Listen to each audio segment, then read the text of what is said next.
오늘 본문의 말씀은 민수기 14장 7절에서 8절 말씀입니다. 이스라엘 자손의 온 회중에 일러 가로되 우리가 두루다니며 탐지한 땅은 심히 아름다운 땅이라. 여호와께서 우리를 기뻐하시면 우리를 그 땅으로 인도하여 들이시고 그 땅을 우리에게 주시리라. 이는 과연 젖과 꿀이 흐르는 땅이니라.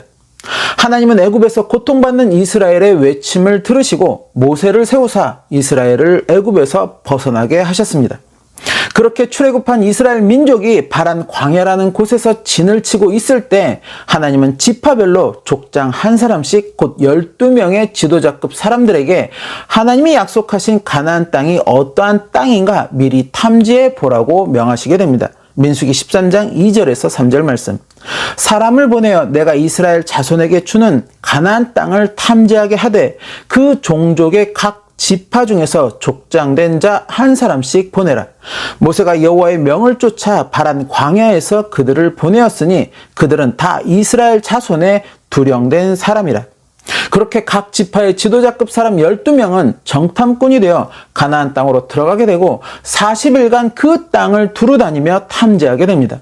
40일간의 가나안 땅에 대한 탐지를 마치고 백성에게 돌아온 그들은 자신들이 본 가나안 땅에 대해서 모세와 백성들 앞에서 보고를 하게 됩니다. 12명의 정탐꾼들은 모두 입을 모아서 첫째로 하나님이 약속하신 가나안 땅은 참으로 젖과 꿀이 흐르는 땅이라고 이야기를 합니다.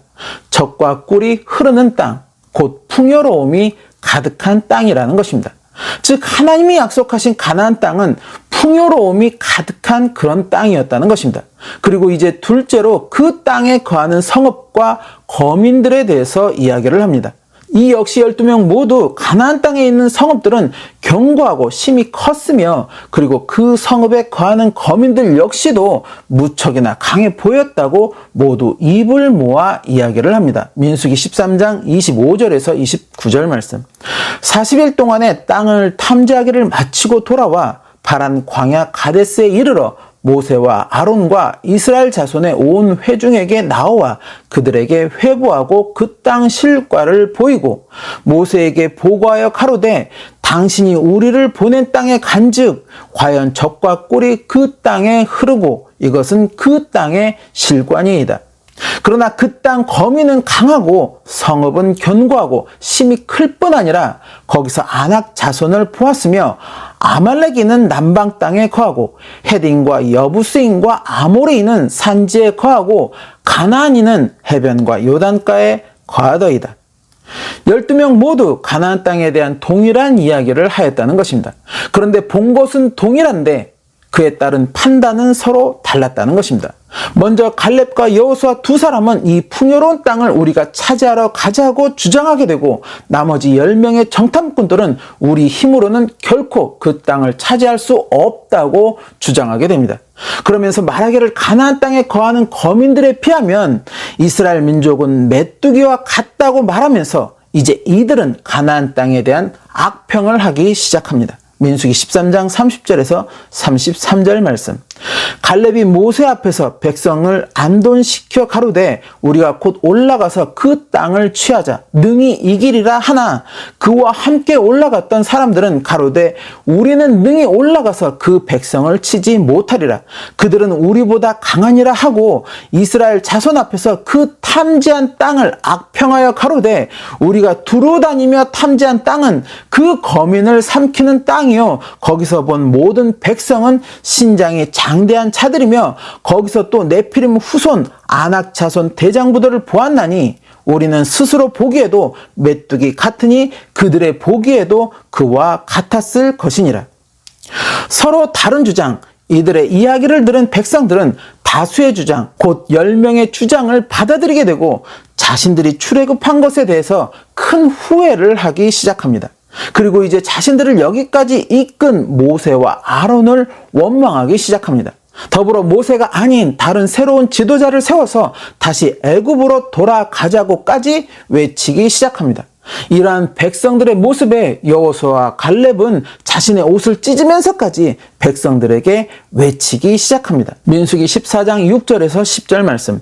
그 땅을 탐지한 자 중 눈의 아들 여호수아와 여분네 아들 갈렙이 그 옷을 찢고 이스라엘 자손의 온 회중에 일러 가로되 우리가 두루 다니며 탐지한 땅은 심히 아름다운 땅이라. 여호와께서 우리를 기뻐하시면 우리를 그 땅으로 인도하여 들이시고 그 땅을 우리에게 주시리라. 이는 과연 젖과 꿀이 흐르는 땅이니라. 오직 여호와를 거역하지 말라. 또 그 땅 백성을 두려워하지 말라. 그들은 우리 밥이라. 그들의 보호자는 그들에게서 떠났고 여호와는 우리와 함께 하시느니라.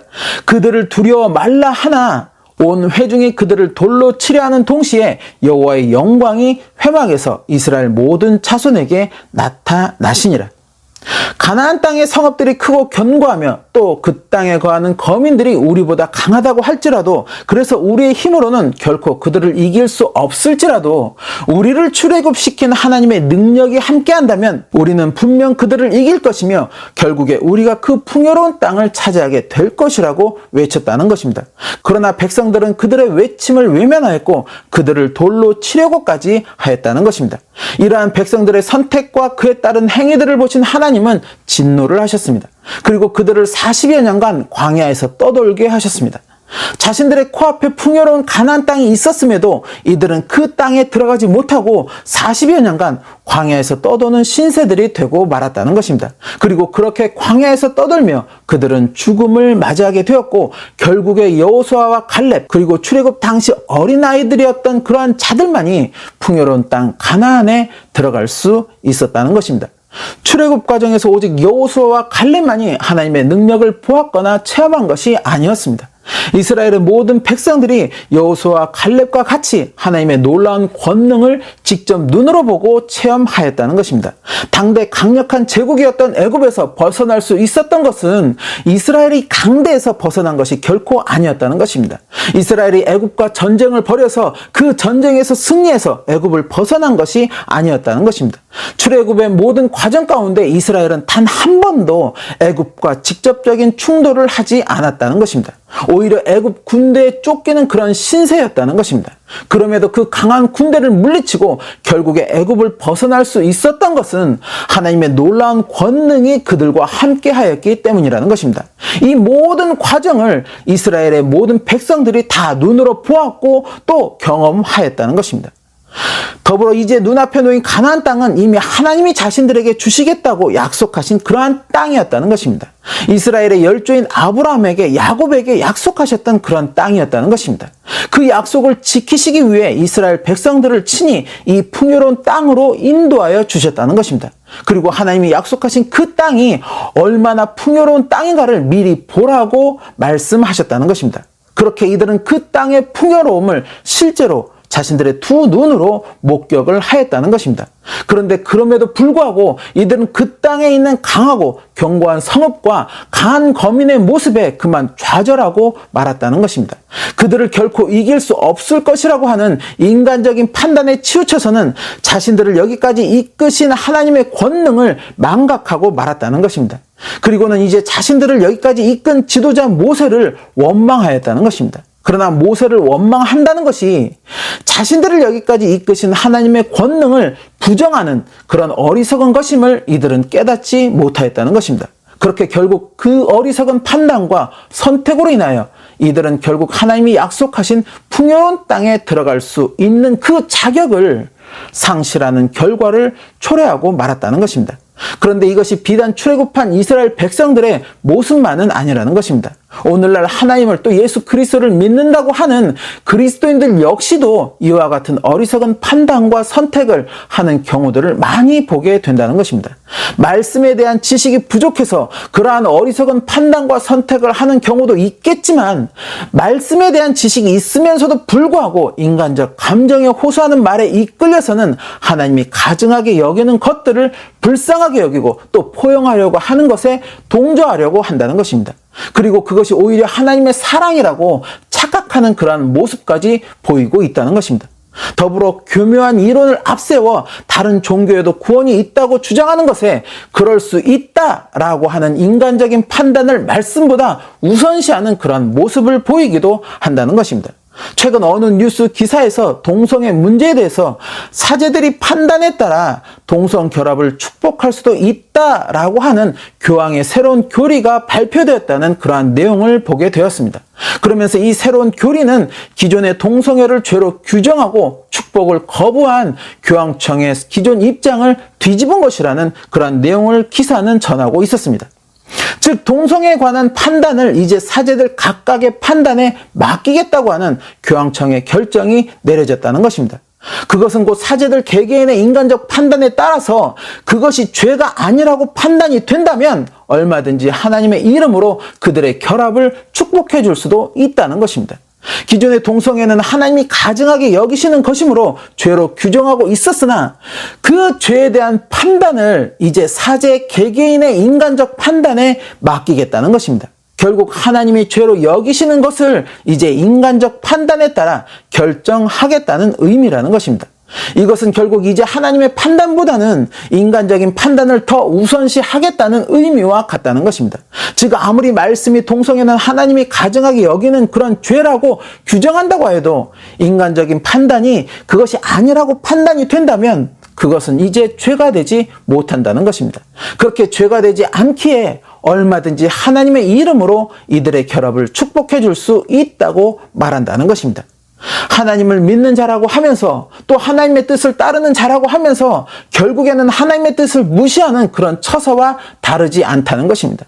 그렇게 하나님의 뜻을 무시하면서도 그렇게 자기 멋대로 하나님의 말씀을 변질시키면서도 자신들은 하나님을 믿는 하나님의 백성들이라고 자신들을 포장하고 있다는 것입니다. 그리고 이들의 이러한 논리에 많은 사람들이 또한 동조하고 있다는 것입니다.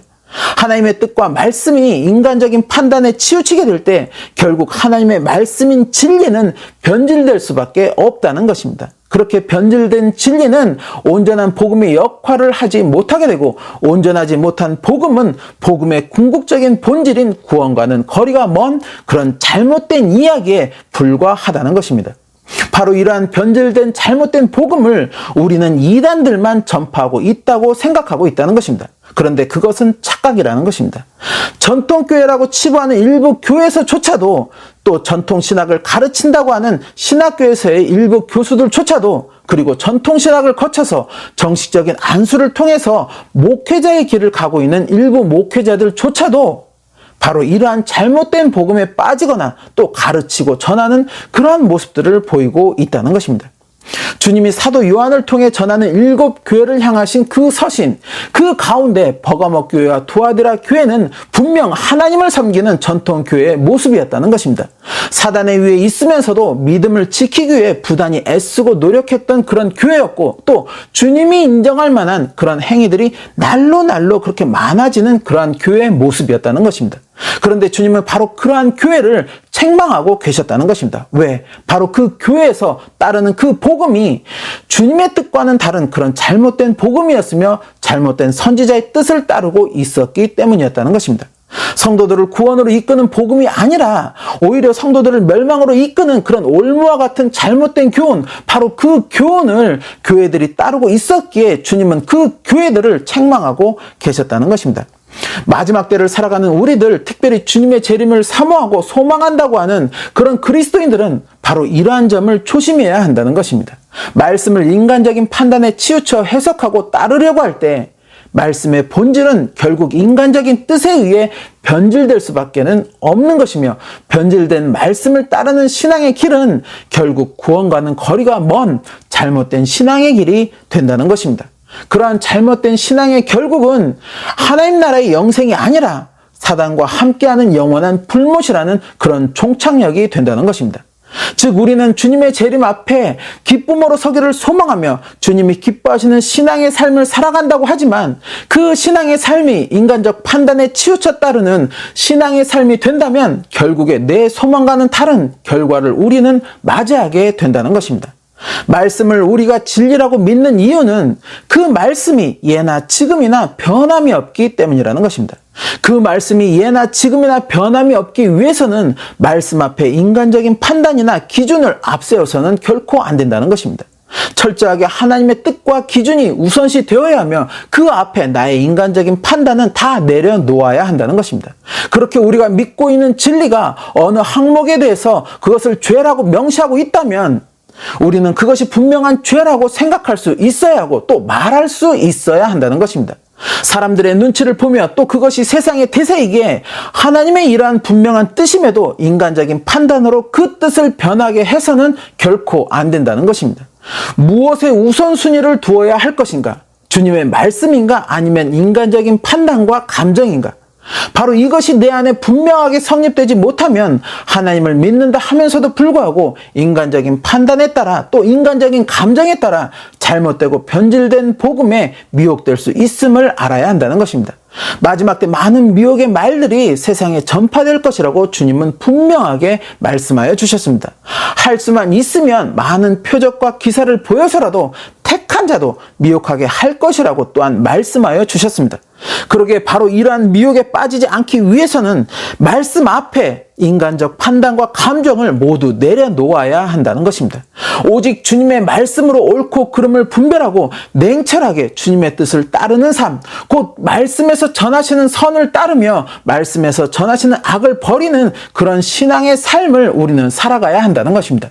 바로 그러한 신앙의 삶이 마지막 때 온전한 진리를 따르는 그러한 신앙의 삶이 되는 것이며 그 신앙의 삶의 결과는 우리가 그토록 소망하는 그 날에 주님 앞에 기쁨으로 서는 우리의 모습이 된다는 것입니다. 나는 지금 누구의 말씀에 따른 신앙의 삶을 살아가고 있는가? 누구의 말씀과 뜻에 내 믿음을 의존하고 있는가? 사람의 말인 것인가? 아니면 하나님의 말씀인 것인가? 그리고 내 스스로 하나님의 말씀을 알기 위해서 또 깨닫기 위해서 나는 얼마만큼 노력하고 있는 것인가? 날마다 말씀을 묵상하며 말씀의 의미를 깨닫기 위한 기도를 나는 하고 있는 것인가? 그렇게 내 삶의 우선순위 그 꼭대기에 하나님의 말씀과 뜻이 있는 것인가? 그렇게 나의 삶이 하나님의 말씀과 함께하는 삶이며 그에 합당한 열매를 맺는 그런 신앙의 삶인 것인가? 이에 대한 분명하고 객관적인 답을 우리는 찾아가야 한다는 것입니다. 바로 이것이 주님과 동행하는 삶이 된다는 것입니다. 이러한 삶, 곧 주님과 동행하는 삶이 되는 저와 여러분의 삶이 되시기를 소망합니다. 그리고 주님과 동행하는 삶에서 얻어지는 답이 주님이 기뻐하시는 올바른 답이 되시기를 또한 소망합니다. 그래서 그날에 주님 앞에 모두 기쁨으로 서는 그 축복이 함께 하시기를 예수님의 이름으로 축원합니다.